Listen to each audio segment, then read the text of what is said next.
The Renaissance was an age of genius, new ideas, new ways of thinking, and exploration. Leonardo da Vinci, Michelangelo, and William Shakespeare were all influencers of this time. They all contributed in their own ways to major achievement in art, literature, and architecture.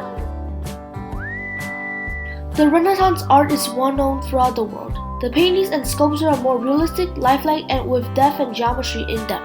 Renaissance architect styles uses symmetry, proportion, and geometry to make orderly arrangements of columns, as well as the use of semicircular arches and domes replace the more complex proportional system and irregular profiles of medieval buildings.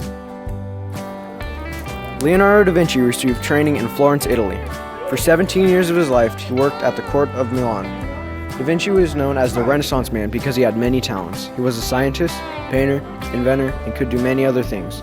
He invented the flying machine, and he painted the Mona Lisa, the Last Supper, and other popular paintings. Michelangelo was a devout Christian sculptor, painter, and architect. Michelangelo was the sculptor of the famous statue Moses and David.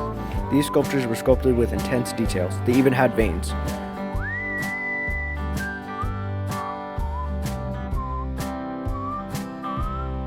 Paintings that were illustrated from the Book of Genesis can be seen on the ceilings of the Sistine Chapel. Michelangelo is also a designer of many buildings.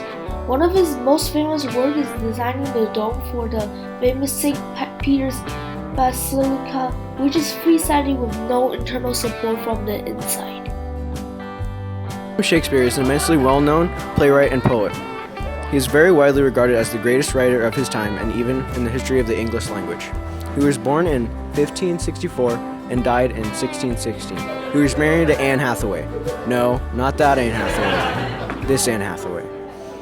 He also had 3 children and was born in Stratford-upon-Avon. He made multiple well-known plays such as Hamlet, Macbeth, and Romeo and Juliet. Overall, Shakespeare is the most well-known playwright and poet, and he greatly impacted the world of filming and acting.